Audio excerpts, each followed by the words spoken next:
Really? This is the movie we get for Halloween weekend?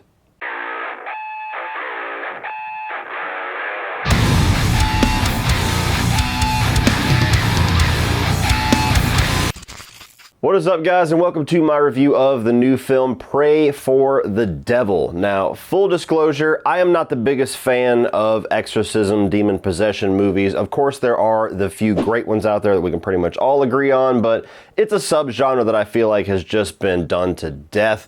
I mean, after the found footage genre, it seemed like every January and February we were getting movies like these. They were in the found footage format, and unless James Wan is directing them, I haven't really seen anything that great or innovative with this subgenre in like the past 15 years. So when I was continuously seeing the trailer for this movie over the past few months, every single time that I went to the theater, it just never grabbed me. There was nothing in the preview that looked like it was anything different or unique or stand out about it, and I could have bet money, almost bet body parts, that this was going to be a film that I was going to walk out thinking exactly what I walked out thinking, that it's generic, mediocre, and I've seen it dozens of times before. And it's a shame because Daniel Stamm, the guy that directed this movie, I like his previous two films, one of which actually is a found footage exorcism film, one of the only ones in the past couple of decades that I actually would praise, which is The Last Exorcism. I thought that one had a lot of style to it, and I really liked his lower budget movie 13 Sins. If you haven't seen that one, definitely check that one out.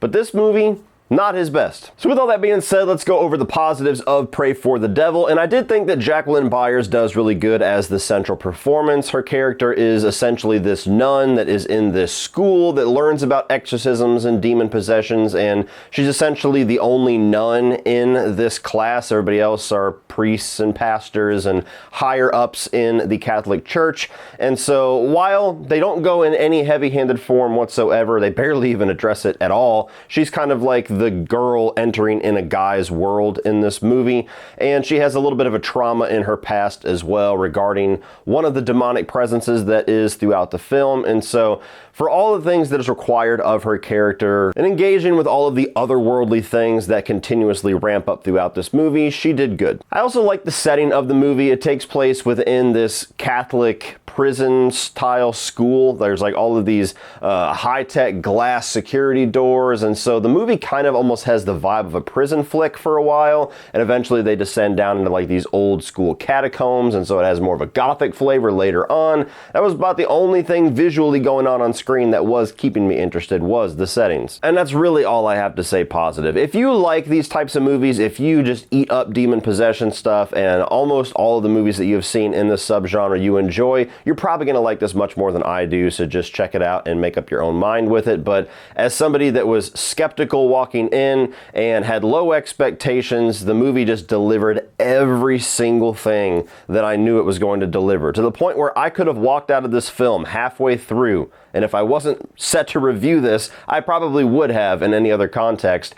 And I still could have written out a plot synopsis for what happened in the last half of the film, and I would have been dead fucking on. The problem that I tend to see with all of the movies in this subgenre is that the only bit of creativity, the only bit of uniqueness that they bring is just in the setup. You have movies like Deliver Us from Evil, where you're kind of doing more of a cop mystery with demon possession stuff. You have movies like Incarnate, where there's going to be a bit of an Inception flavor into it. And then this one's more of a prison-style school setting, and that's where the creativity ends. That's where the uniqueness ends, is just how they present this stuff for you. But once that initial setup is over with, it is just beat for beat cliches and generic shit that we have seen in demon possession and exorcism movies ever since The Exorcist first came out. The lines of dialogue, the things that they're discussing, the themes of the film, even with the scares that the movie has in store, which is the reason why I think a lot of people go and check these movies out. The younger teen and early 20s generation, new PG-13 horror film. Let's see what's going to jump out at the screen at us. Let's see what's going to spin its head around, what's going to walk on the walls. And every single scare, every single tension sequence here is telegraphed. You could see it coming 10 miles away, and there's a lot of CG in the movie as well. So if that gives you an uncanny valley to where you can't really engage with the scare, there's another knock against it. And for me personally, these exorcism and demonic possession movies, or anything dealing with the themes of heaven and hell, they are so much more effective when the movie has a very strong tether to reality. Whenever it feels like you're actually watching something that could happen. Like, the supernatural side of things aren't really that far out of believability. And this is not a movie that maintains that tether whatsoever, mostly because of the CGI, but also because of just the way that the story unfolds and some of the scares and some of the more tension-filled sequences, what is physically going on with these characters. It breaks that tether and you know you're watching a movie. And I just don't think that does any favors for these types of movies. Heaven and hell, demons, God, Satan, these are all things that are very real-world ideas, real-world things for so many people that when they watch this, that's what makes this so scary and so intense, is that you're dealing with something that is a major part of those people's lives, or is just something that they talk about and hear about throughout their lives. And so whenever you break the reality of that and you know you're just watching a fantastical version of those elements, I don't think the scares or the tensions or the intended effect of the story really reaches what it's going for. I just don't understand why these movies keep getting made and getting churned out without anything new to say, anything new to do, anything new to explore. I mean, it just feels like one script is just getting tossed around Hollywood every couple of years, and they just switch a couple elements of it and make the same exact movie.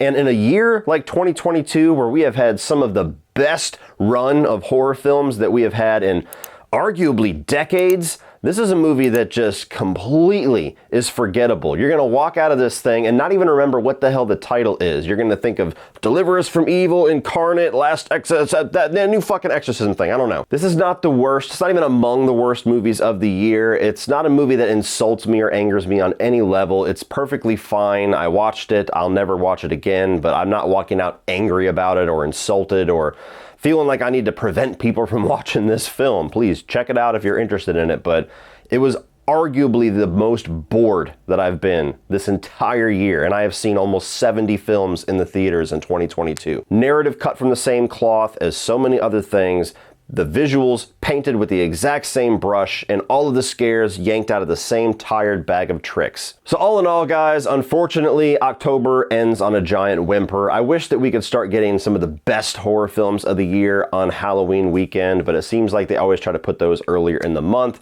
If you're a fan of this subgenre, if the trailers intrigued you, give it a shot. You might be softer on it than I was, but if it looked generic, if it looked run-of-the-mill, if it looked like a lot of other movies you've seen, because it is. Well, that's it for this one, guys. If you enjoyed this, please click over here and check out the rest of my 2022 new release reviews. I'm also going to put my most recent Halloween video up here, a ranking of the Halloween timelines. If you enjoy that franchise, please like and share this video and hit that subscribe button so you don't miss the rest of my videos for this year.